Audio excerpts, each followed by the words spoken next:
नमो सिद्धाणं नमो आयर्याणं नमो वज्रायाणं नमो लोये सवसाहूणम् अरहंत सिद्ध सूर्य उपजाय साधु सर्व अर्थ के प्रकाशी मांगलिक उपकारी है। इनको स्वरूप जान रागते भई जो भक्ति काय को नमाए स्तुति को उचारी है। धन्य धन्य तुम ही सो काज सब आज भय कर जोर बार बार बंदना हमारी है। ऐसो मंगल कल्याण सुख चाहत है। हो मेरी ऐसी दशा जैसी तुम धारी है। हो मेरी ऐसी दशा जैसी तुम धारी है।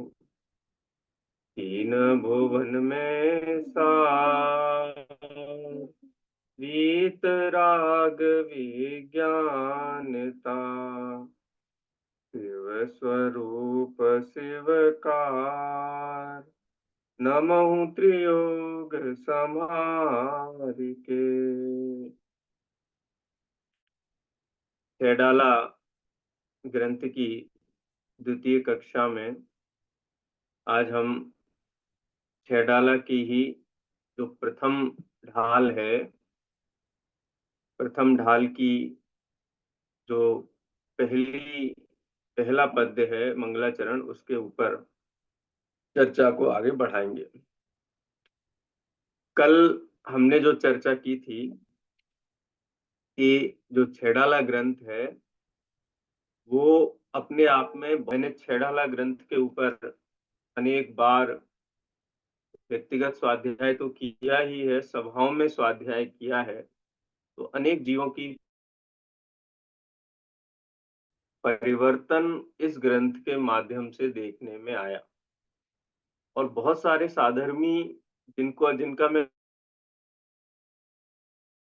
इस ग्रंथ से, उन्होंने इस ग्रंथ की अनेकों प्रतियां खरीद करके और अपने परिचितों को, अपने मित्रों को, अपने रिश्तेदारों को भेजी कि आप ये ग्रंथ अवश्य पढ़िए, अद्भुत ग्रंथ है।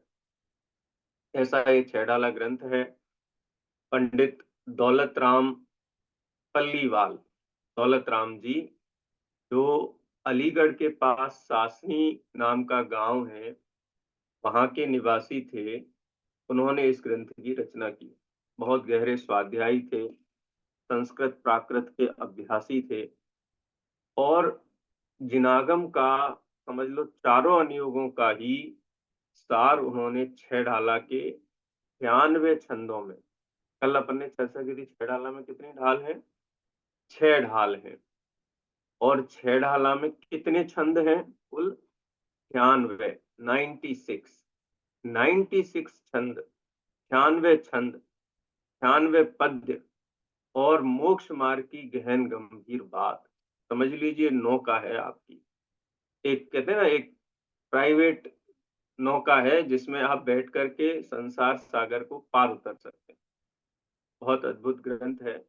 इसी प्रकार से कुछ कुछ बिंदुओं पर समय छह ढाला और उसके जो रचयिता हैं पंडित दौलत राम जी, उनकी चर्चा अपन क्रम से करते जाएंगे। आइए, मंगलाचरण के ऊपर कल हमने चर्चा प्रारंभ की थी। मंगलाचरण में पंडित दौलत राम जी ने किसको नमस्कार किया, कौन से भगवान को नमस्कार किया?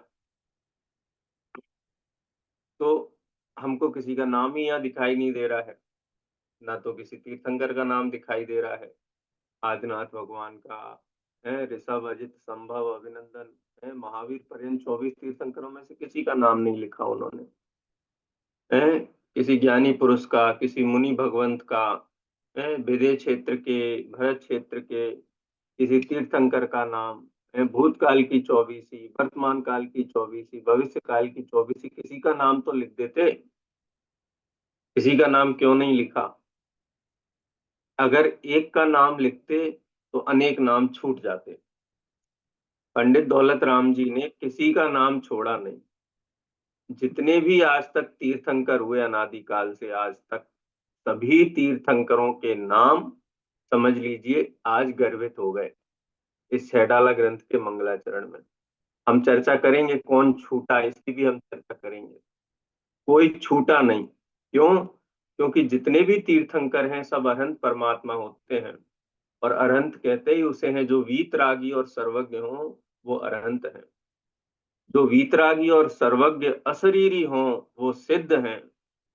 जो वीतरागी और सर्वज्ञता की आराधना, पूर्ण वीतरागता और सर्वज्ञता की आराधना में सबसे आगे हैं, जैसे आचार्य भगवान जो वीतराग और सर्वज्ञता की आराधना करते हैं और उसी वीतराग और सर्वज्ञता की, वीतराग विज्ञानता की शिक्षा मुनि जनों को देते हैं, ऐसे उपाध्याय वो भी इसमें शामिल हो गए।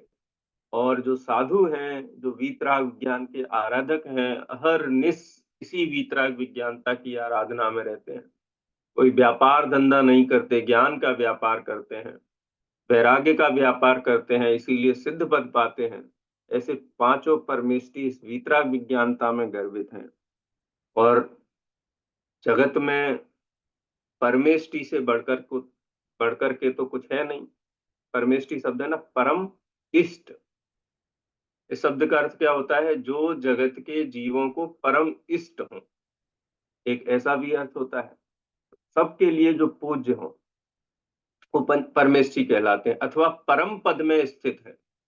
जो परम पद में स्थित है, अरहंत, सिद्ध, आचार्य, उपाध्याय, साधु, ये परम पद में स्थित हैं। इसलिए वीतराग विज्ञानता के आराधक, वीतराग विज्ञानता को प्रकट करने वाले पांचों परमेष्ठी परम पद में स्थित हैं, उनसे ऊंचा कोई पद नहीं है। तो जितने भी परम पद में स्थित हैं सबको नमस्कार हो गया। कौन छूटा? कोई नहीं छूटा है। इसलिए वीतराग विज्ञान को नमस्कार करने में सर्व तीर्थंकरों को, भूत भविष्य वर्तमान के सभी तीर्थंकरों को नमस्कार हो गया, सभी सिद्ध भगवंतों को नमस्कार हो गया, 3 कम 9 करोड़ मुनि भगवंतों को नमस्कार हो गया। अरे जो वीतराग विज्ञानता की भावना रखने वाले जीव हैं, उन सभी के प्रति भी हमारा अभिवादन सहज हो गया। बताओ इससे बड़ा मंगलाचरण क्या होगा? है? पंडित तोडरमल जी ने भी मोक्षमार्ग प्रकाशक में मंगलाचरण किया। यदि आपने मोक्षमार्ग प्रकाशक ग्रंथ पढ़ा होगा, उसका मंगलाचरण देखा होगा। है मंगलमय मंगल करण वीत राग विज्ञान, नमो ताहि जाते भये अरहंतादि महान। है तो वहां पर भी अरहंत आदि महान किससे हुए हैं? वीतराग विज्ञानता से हुए हैं। अरहंत आदि में कौन आ गए? अरहंत आदि, जिसके आदि में है अरहंत। किसमें सबसे पहले अरहंत आते हैं? नमोकार मंत्र में सबसे पहले कौन आते हैं? अरहंत। और आदि में सिद्ध, आचार्य, उपाध्याय और साधु। अच्छा, जिनवाणी इसमें आई कि नहीं आई? जिनवाणी माता। इस पंचम काल में तो जिनवाणी माता ही हमारे लिए शरण है। माता के सम उपकार करने वाले ये शास्त्र जिनवाणी हैं, जो हमें इस जगत में दुख से छुड़ाते हैं, हमारा पालन पोषण करते हैं। वो शास्त्र आए कि नहीं आए? तो जिनवाणी किसे कहते हैं? जिन माने जिनेन्द्र भगवान, तीर्थंकर भगवान, अरंत भगवान। और वाणी उनके मुख से निकले हुए जो उपदेश हैं, उनके मुख से निकली हुई जो दिव्य ध्वनि है, दिव्य ध्वनि का सार जो द्वाद सांग में गूंथा गया है, आचार्यों ने चारों अनुयोगों में पिरो करके बड़ी सुंदरता से भव्य जीवों के हित के लिए है उसकी रचना की है, वही तो जिनवाणी है। तो जब अरंत को नमस्कार हुआ तो अरंत की जिनवाणी को नमस्कार हुआ कि नहीं हुआ? उनकी वाणी को भी नमस्कार हो गया, तो देव शास्त्र गुरु को भी नमस्कार हो गया। ऐसा कोई भी पूज्य नहीं है जो वीतराग विज्ञानता में गर्वित नहीं है। सभी इसमें गर्वित है। इसलिए वीतराग विज्ञानता ही जगत में सर्वोत्कृष्ट है। ये पारस पत्थर है, पारस पत्थर है वीतराग विज्ञानता। जिन्होंने इस वीतराग विज्ञानता की आराधना की, वो तीर्थंकर हो जाते हैं, अरहंत हो जाते हैं, परम सुखी हो जाते हैं। और जो इस वीतराग विज्ञानता की आराधना से रहित हैं, वो सभी संसार में डूबते हैं, नरक में जाते हैं, त्रियंच गति में जाते हैं, देव गति, मनुष्य गति में घूमते हुए एक इंद्री, दो इंद्री आदि पर्याय प्राप्त करते हैं। ऐसा ये वीतराग विज्ञानता की विशेषता है। इसीलिए पंडित दौलत राम जी कहते हैं, नमहु त्रियोग संहार के, मैं मन वचन काय से सावधानी पूर्वक इस वीतराग विज्ञानता को नमस्कार करता हूँ, क्योंकि यही सभी सुखों का मूल है। हम इस वीतराग विज्ञानता की इतनी प्रशंसा तो कर रहे हैं, लेकिन ये है क्या चीज वीतराग विज्ञानता? ये कौन सा मंत्र है? इसमें कौन सा ऐसा जादू है कि जिसके कारण इसकी ऐसी प्रशंसा की जा रही है? क्या है वीतराग विज्ञानता? वीत, वीत माने नष्ट हो गया है। क्या? राग। राग, जिसने राग को नष्ट कर दिया है, या जिसका राग नष्ट हो गया है, या राग का नष्ट हो जाना ही वीतरागता कहलाती है। राग इतनी बुरी चीज है। बहुत सारे लोग कहते हैं कि देखो कैसे बच्चे अपने माता पिता से रागी नहीं है, हैं? कोई कहता है देखो कैसे माता पिता बच्चों से रागी नहीं है।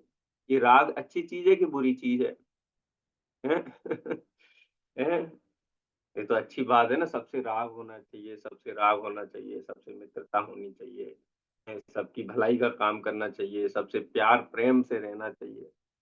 लेकिन वास्तव में ये जो राग नाम का जो ये रोग है ना, ये राग नाम का रोग ही सभी दुखों का मूल है। ये अकेला राग नहीं है, इस राग के साथ में पैकेज में द्वेष भी आता है, मोह भी आता है। ये राग लगता तो अच्छा है, लेकिन ये दुख देने वाला है। एक फल होता है इम्पाक फल, उस फल की क्या विशेषता है कि वो फल जब हम खाते हैं ना तो खाने में बहुत टेस्टी लगता है, स्वादिष्ट लगता है। लेकिन जब वो फल हम खा लेते हैं तो शरीर में इतनी पीड़ा उत्पन्न होती है, इतनी पीड़ा उत्पन्न होती है, इतनी पीड़ा उत्पन्न होती है कि उसको सहन करना मुश्किल होता है। ऐसा एक फल होता है। तो ये राग जो है ना, एक किम्पाक फल की तरह है।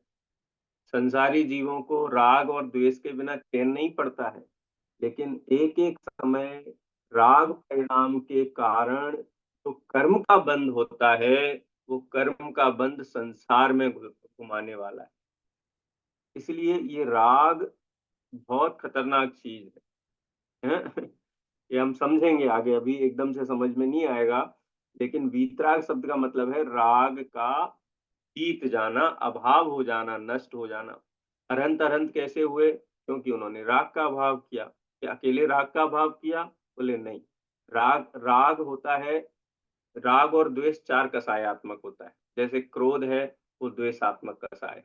गुस्सा आता है ना, किसी के ऊपर क्रोध आता है, तो ये द्वेषात्मक कसाय है। मान, मान भी द्वेषात्मक कसाय है। कैसे द्वेषात्मक कसाय है कि मान में हर किसी को अपन क्या चाहते हैं कि नीचा दिखाना चाहते हैं। हम बेटर हैं, बाकी सब फटीचर हैं।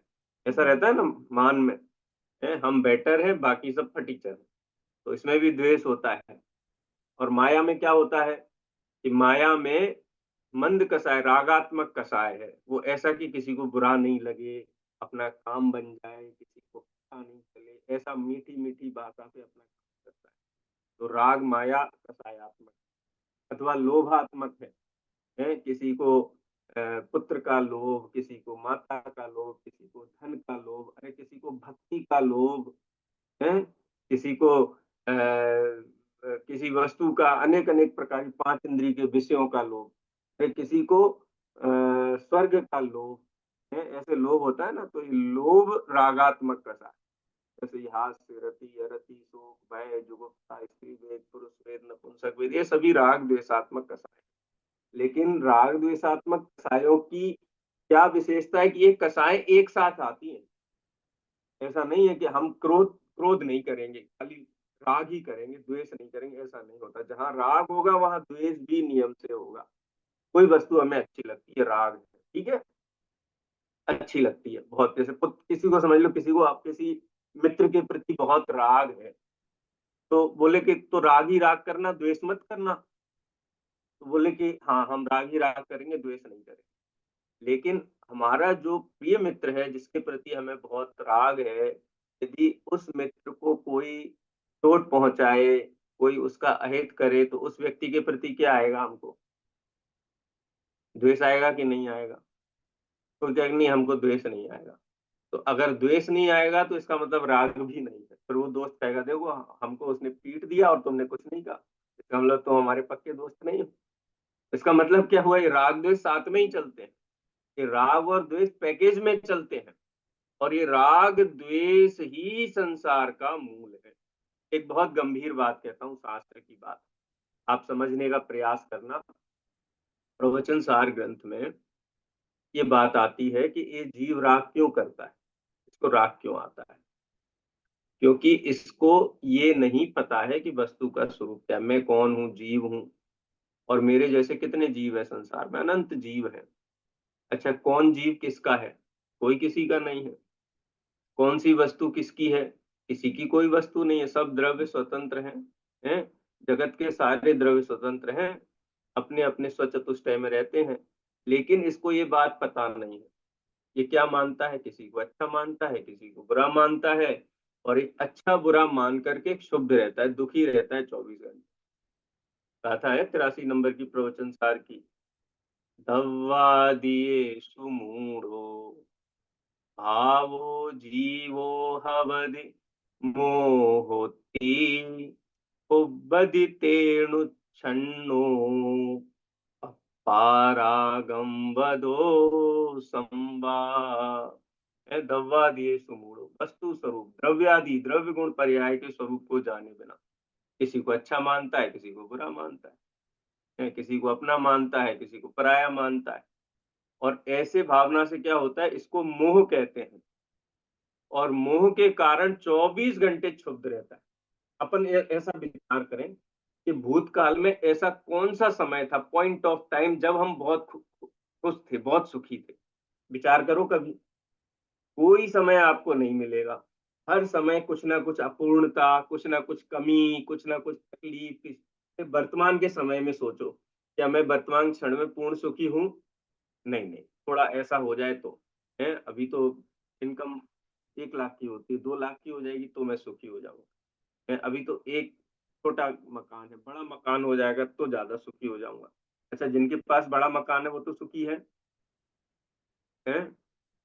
कि नहीं? नहीं, मकान तो ठीक है, लेकिन एक गाड़ी भी हो जाएगी तो मैं सुखी हो जाऊंगा। तो अच्छा, जिनके पास गाड़ी है वो तो सुखी है कि नहीं? नहीं, गांव में अभी हमारा नंबर 2 पे है, हम नंबर 1 पे आ जाएंगे तो हम सुखी हो जाएंगे। तो अच्छा, जो नंबर 1 पे है वो सुखी है दुनिया में सबसे ज्यादा। नंबर 1 पे कौन है पता? एलन मस्क है। अभी तो बिलियनियर होते थे दुनिया में, अब तो ट्रिलियनियर बनने जा रहा है वो। है, ट्रिलियनियर बनने के बाद सुखी होगा कि नहीं होगा? अभी सुखी है कि नहीं? है? अरे महादुखी है, महादुखी है। क्यों महादुखी है? क्योंकि वो सारी वस्तुएं जिनमें सुख नहीं है उनके पीछे दौड़ेगा तो सुखी कैसे होगा? सुख तो आत्मा में है, स्वरूप में है। सुखी तो हमारे अनंत परमात्मा है, सुखी तो सिद्ध परमात्मा है। जिनके पास देह भी नहीं है ऐसे सिद्ध परमात्मा सुखी है। तो राग और द्वेष के कारण जीव क्षुब्ध रहता है। इसीलिए पंडित दौलत राम जी कहते हैं कि इस राग द्वेष को नष्ट करना ही जगत की सबसे बड़ी उपलब्धि है। और जिसने भी इन राग द्वेषों को नष्ट किया है, ऐसे जीवों के चरणों में सारी दुनिया नमस्कार करती है। तीर्थंकर परमात्मा कहते हैं अब वो परमात्मा बनेंगे, पूर्ण वीतरागी, पूर्ण सर्वज्ञ बनने वाले हैं। तो उनके जन्म के 6 महीने, गर्भ में आने के 6 महीने पहले से ही देव उत्सव मनाने लगते हैं। किस बात का उत्सव है? अरे भाई, वीतराग विज्ञानता के प्रकट होने का उत्सव है वो। वो साधारण काम नहीं है। तीनों लोग उत्सव मनाता है। इस वीतराग विज्ञानता के आराधक जब गर्भ में भी आते हैं तो है, जब वो जन्म लेते हैं तो इतना प्रसन्न होता है पूरा समाज, इंद्र समाज और मनुष्य गति के सभी जीव तीर्थंकर परमात्मा को ले जा करके और सुमेरु पर्वत के पांडुक शिला पे ले जा करके अभिषेक करके कहते हैं कि देखो हमारे तारणहार आ गए, वीतराग विज्ञानता के आराधक तीर्थंकर परमात्मा आ गए। अब ये हमें धर्म के मार्ग में लगा करके हमें भी वीतराग विज्ञान में बना देने वाले। इसलिए कोई साधारण वस्तु नहीं है वीतराग। लेकिन जिनको परिचय नहीं है कोई कबाड़ी हो, कबाड़ी के पास में हीरा हो तो वो हीरे का क्या करेगा? कबाड़ तौलने का काम करेगा, बोलता है 1 किलो का है ये पत्थर, चलो हम इसे 1 किलो का बाट में पैसा खर्चने में क्यों पैसा खर्चा करें, इसी से तौलते रहेंगे, हैं? लेकिन जो इसको समझते हैं, इसकी आराधना करते हैं, वो जीव परम सुखी हो जाते हैं। तो वीतरागता का हमने सामान्य अर्थ समझा। विज्ञानता क्या है? विज्ञानता माने सम्यक ज्ञान, सच्चा ज्ञान।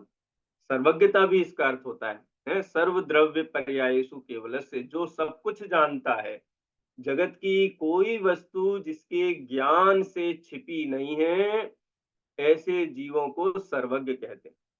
अच्छा, पहले वीतरागता आती है कि पहले सर्वज्ञता आती है? तो ये विचार किया है पहले क्या आता है? पहले वीतरागता आती है, क्योंकि राग दोष है। जब तक दोष रहेगा तब तक निर्मलता कैसे आएगी? इसलिए पहले वीतरागता आती है, पहले जीव निर्दोष होता है, उसके बाद में उसके ज्ञान में निर्मलता आती है। इससे एक नियम बनता है कि जिस जीव के अंदर जितना कम राग द्वेष है, जितना कम दोष है, जितनी कम मलिनता है, उसका ज्ञान और उसकी वृत्ति उतनी निर्मल होती है। आचार्य समंत भद्रदेव ने एक सूत्र दिया है अतिसायन का, दोषावरण योर हानि निःशेषास्ति अतिसायनात्, कि जिसको दोष और आवरण की जिसकी जितना जितना दोष की हानि होती है, उसका उतना उतना आवरण, आवरण माने ज्ञान के ऊपर जो पर्दा पड़ा हुआ है, जो छद्मस्तपना है, अज्ञानपना है, वो राग और द्वेष के कारण ही है। जितना राग द्वेष कम होगा उतना उतना अज्ञान भी कम होता चला जाएगा। तो इसलिए इसको विज्ञानता कहते हैं। अच्छा, एक चमत्कार और बताता हूं आपको विज्ञानता का, कि जिनको इस केवल ज्ञान का भरोसा भी है ना, वो जीव को कोई दुखी नहीं कर सकता, कोई दुखी नहीं कर सकता। कैसे दुखी नहीं कर सकता? एक भजन है दौलत राम जी पंडित जी साहब का, जिनकी अपन छेड़ाला पढ़ रहे हैं। जो जो देखी वीत राग ने, नहीं नहीं ये नहीं, ये तो उनका है, वृंदावन दास जी का दूसरा छंद है। हमको कछु भय नारे, जान लियो संसार, हमको कछु दुख नारे, जान लियो संसार। जाकर जैसे जाहि समय में, जाकर जैसे जाहि समय में, जो होवत जा द्वार, सो बनि है करि है कछु नाही, कर लीनो निर्धार, हमको कछु भय नारे, जान लियो संसार। क्या कहते हैं? कि हमको कोई भय नहीं है, कोई दुख नहीं है। क्यों? क्योंकि जो कार्य जिस समय में, जिस प्रकार से, जिस विधि से होना है, उसी विधि से होगा। ये बात कैसे पता चली कि हर कार्य अपने अपने समय में ही होगा, है? आगे पीछे नहीं हो सकता है। यारे विज्ञानता है ना, सर्वज्ञता। सर्वज्ञता माने सर्व को जानने वाला।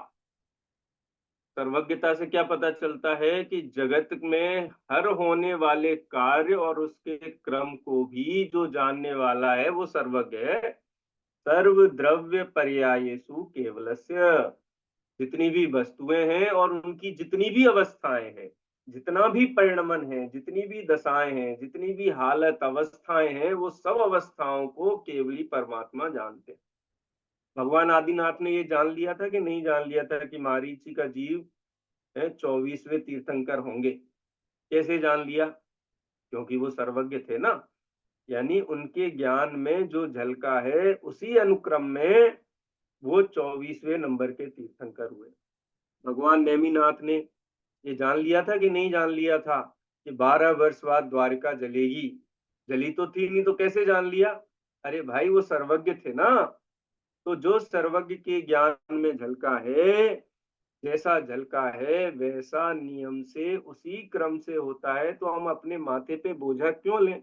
हम क्रोध क्यों करें? हम मान क्यों करें? हम मायाचारी क्यों करें? हम आकुलित व्याकुलित क्यों हो?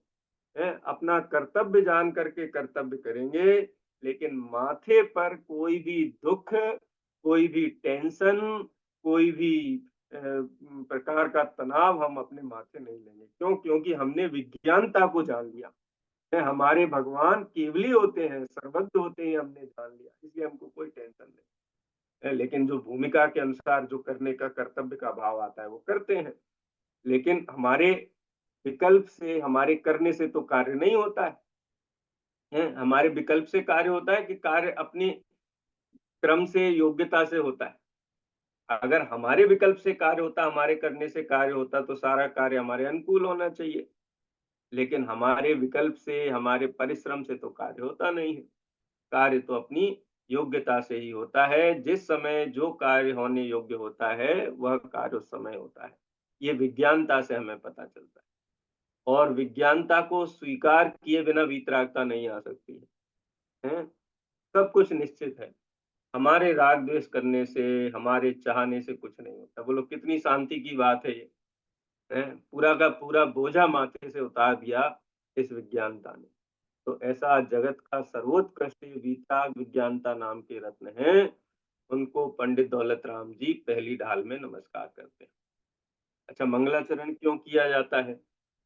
हर ग्रंथ में आप देखते हो मंगलाचरण किया जाता है। हम घर में, हम नया घर लेते हो तो हम गृह प्रवेश करते हैं। मंगल आचरण, मंगल किसे कहते हैं? मम गालयति। मम, मम माने होता है पाप, गालयति माने जो गलाए।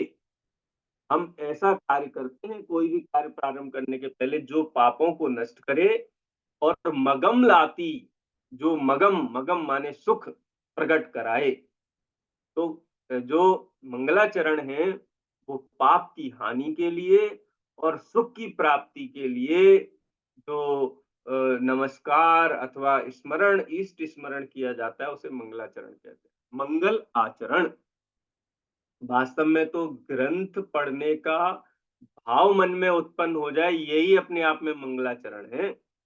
सबसे बड़ा मंगल तो यही है कि हमको शास्त्र स्वाध्याय का परिणाम जागृत हुआ है, तो मंगलाचरण हो गया। उसके बाद हम इष्ट का स्मरण करते हैं मंगलाचरण में। लेकिन शास्त्रों में मंगलाचरण के अनेक कारण बताए गए हैं।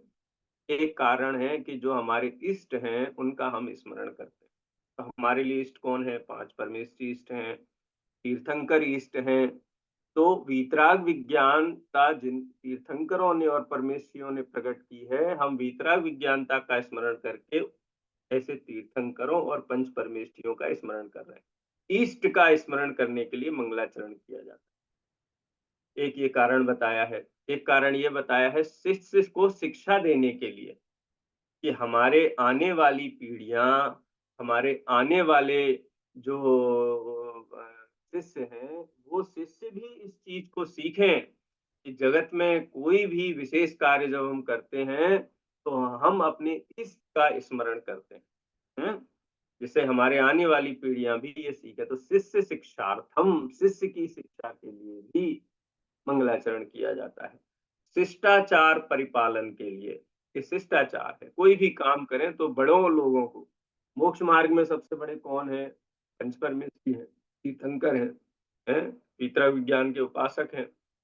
तो शिष्टाचार के पालन के लिए भी मंगलाचरण किया जाता है। एक कारण ये भी है निर्विघ्न शास्त्र परिसमाप्ति के लिए। शास्त्र रचना प्रारंभ की है अथवा हमने स्वाध्याय करने के लिए हम बैठे, तो सबसे पहले मंगलाचरण करके हम ये भावना बातें कि हमारा शास्त्र स्वाध्याय बिना अंतराय के, बिना विघ्न के, बड़ी शांति से संपन्न हो जाए। तो ये भी एक कारण माना गया है।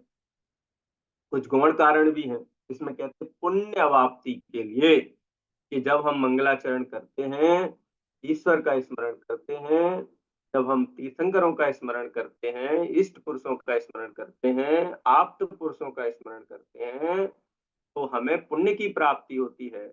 और पुण्य की प्राप्ति से जिस कार्य का हमने संकल्प लिया है, प्रतिज्ञा की है, वो कार्य हमारा निर्विघ्न परिसमाप्त होता है। ऐसे बहुत सारे मंगलाचरण के कारण शास्त्रों में गिनाए गए हैं, और इसी परिपाटी का पालन करते हुए पंडित दौलत राम जी ने यहाँ पर सबसे पहले मंगलाचरण किया, सबसे बेस्ट मंगलाचरण। और ऐसे तो हर ग्रंथ का मंगलाचरण बेस्ट है। अब आप एक प्रश्न ये भी उपस्थित कर सकते हैं कि अगर किसी ने वर्धमान स्वामी को नाम लेकर के मंगलाचरण किया है तो वो करना उचित है कि नहीं है। जैसे रत्नकंड श्राव का 4 ग्रंथ है, उसका मंगलाचरण क्या है? नमः श्री वर्धमानाय निर्धूत कलिलात्मने सालोकानां त्रिलोकानां यद विद्यादर्पणायते। तो आप कहोगे कि आप वर्धमान स्वामी को नमस्कार किया है, तो फिर तो ये ठीक नहीं है, उनको भी वीतराग ज्ञानता को ही नमस्कार करना चाहिए। लेकिन जैन दर्शन की एक विशेषता है, सभी तीर्थंकरों की आपने मुखाकृति देखी होगी, मुख मुद्रा कैसी मुद्रा होती है, अलग अलग होती है। भगवान महावीर की अलग होगी, भगवान आदिनाथ की अलग होगी, अभिनंदन नाथ की अलग होगी, कि एक जैसी होती है, एक जैसी होती है। तो सभी तीर्थंकर कैसे हैं? देखो, नमः श्री वर्धमानाय निर्धूत कलिलात्मने सालोका नाम त्रिलोका नाम यद विद्या दर्पणाय। पहली लाइन में कहा कि जो वर्धमान स्वामी वो कैसे निर्धूत कलिलात्मने, कि वो निर्धूत है, सभी दोषों से रहित है, राग द्वेष मोह से रहित वीतरागी हैं, और सालों का नाम त्रिलोका नाम यद विद्या दर्पणाए थे, कि जिनके ज्ञान में सालों का नाम पूरा लोक और अलोक प्रतिबिंबित होता है, माने जो विज्ञानता के धारी हैं और वीतरागता के धारी हैं, ऐसे वर्धमान स्वामी को मैं नमस्कार करता हूँ। तो खाली वर्धमान स्वामी को नमस्कार नहीं है, वो वर्धमान स्वामी का नाम लेकर के आदिनाथ भगवान को भी, या जितना, क्योंकि वो भी वीतरागी सर्वज्ञ है, तो सारे ही तीर्थंकरों को, और 24 तीर्थंकर नहीं, अनादि काल से अनंत तीर्थंकर हो गए, अनंत तीर्थंकरों को नमस्कार कर लिया वर्धमान स्वामी का नाम लेकर के ही। तो किसी का नाम भी यदि लिया है, हम जैसे पूजा करते हैं, अगर हमने भगवान महावीर की पूजा की तो आदिनाथ भगवान की पूजा की ये नहीं की। अरे आदिनाथ भगवान भी वो पंच कल्याणक सहित सर्वज्ञ वीतरागी परमात्मा है। तो एक तीर्थंकर में अनंत तीर्थंकर गर्भित हैं। जो एक तीर्थंकर में अनंत तीर्थंकरों की स्थापना करके पूजा करता है, उसकी पूजा ही सच्ची पूजा है। और जो ये कहता है कि अच्छा हम तो पार्श्वनाथ की पूजा करेंगे, आज तो संडे का दिन है, तो आपने पार्श्वनाथ भगवान की भी पूजा नहीं की, आपने ग्रहित मिथ्यात्व की पूजा की, क्योंकि आपने दो तीर्थंकरों में भेद माना। आपने पार्श्वनाथ तीर्थंकर को तो विशेष माना और बाकी 23 तीर्थंकरों को विशेष नहीं माना, तो ये तो दोष हो गया। पूजाएं नैमित्तिक होती हैं, भगवान का कल्याणक है, भगवान का कोई विशेष दिन है तो नैमित्तिक पूजाएं तो होती हैं, लेकिन एक तीर्थंकर की पूजा में जो अनंत तीर्थंकरों की पूजा गर्भित कर करके पूजा करते हैं, उनकी पूजा वास्तविक पूजा है। और जो किसी तीर्थंकर को विशेष मानते हैं कि ये शनि को भगाने वाले हैं, ये इसको भगाने वाले हैं, ये ग्रह का, ये सब ग्रहित मिथ्यात्व। अरे भाई, जब पार्श्वनाथ भगवान मुनि अवस्था में थे तो पाप के उदय से उनके ऊपर भी उपसर्ग हुआ है। तो जगत की सारी बाहर की व्यवस्था तो पाप पुण्य के उदय से चलती है, अपने करने से नहीं चलती है। और हम ऐसा मानते हैं कि हमारी इस प्रकार के कर्मों से हमारे बाहर के संकट चल जाएंगे, तो हम भगवान का स्वरूप नहीं समझते। इसलिए जितने भी मंगलाचरण हैं, अगर आप उनको गंभीरता से सूक्ष्मता से देखेंगे तो सब में वीतराग विज्ञानता को ही नमस्कार किया गया है। ऐसा नहीं है कि किसी एक तीर्थंकर को ही बहुत सारे मंगलाचरण में आपको बता सकता हूँ। कहीं केवली भगवान को नमस्कार किया, कहीं श्रुत केवली भगवान को नमस्कार किया, कहीं आदिनाथ भगवान को नमस्कार किया, कहीं तीर्थ के कर्ता कह करके नमस्कार किया, लेकिन सबका मूल वीतराग विज्ञान ही है। ठीक है, इस प्रकार से मंगलाचरण का अर्थ और मंगलाचरण क्यों किया जाता है, ये चर्चा आज हमने की। यदि कोई प्रश्न पूछना चाहता है तो प्रश्न पूछने के लिए आमंत्रित है। पहला कारण क्या है? इष्ट के स्मरण के लिए। इष्ट, हमारे इष्ट कौन है? पंच परमेष्ठी, उनका स्मरण करने के लिए। दूसरा कारण, दूसरा हेतु क्या बताया मंगलाचरण का? शिष्टाचार के परिपालन के लिए है। जब भी हम कोई कार्य करते हैं तो अपने इष्ट का स्मरण करना, ये शिष्टाचार है, तो शिष्टाचार का पालन करने के लिए। तीसरा कारण क्या बताया था? शिष्य को शिक्षा देने के लिए, जिससे कि शिष्य ये सीखे हम कोई भी कार्य करते समय अपने इष्ट का स्मरण अवश्य करें, अपने बड़ों का स्मरण अवश्य करें। इस निर्विघ्न कार्य की समाप्ति के लिए, पुण्य की प्राप्ति के लिए, ऐसे अनेक कारण मंगलाचरण के बताए गए हैं। ठीक है, अपना 40 मिनट का समय पूरा हुआ है। जिनवाणी स्तुति करेंगे, सभी हाथ जोड़ लें। जावाणी के ज्ञान ते तुझे लो कालो, तो वाणी मस्तक नमु सदा देत हूँ धो। नमोकार मंत्र का स्मरण करेंगे।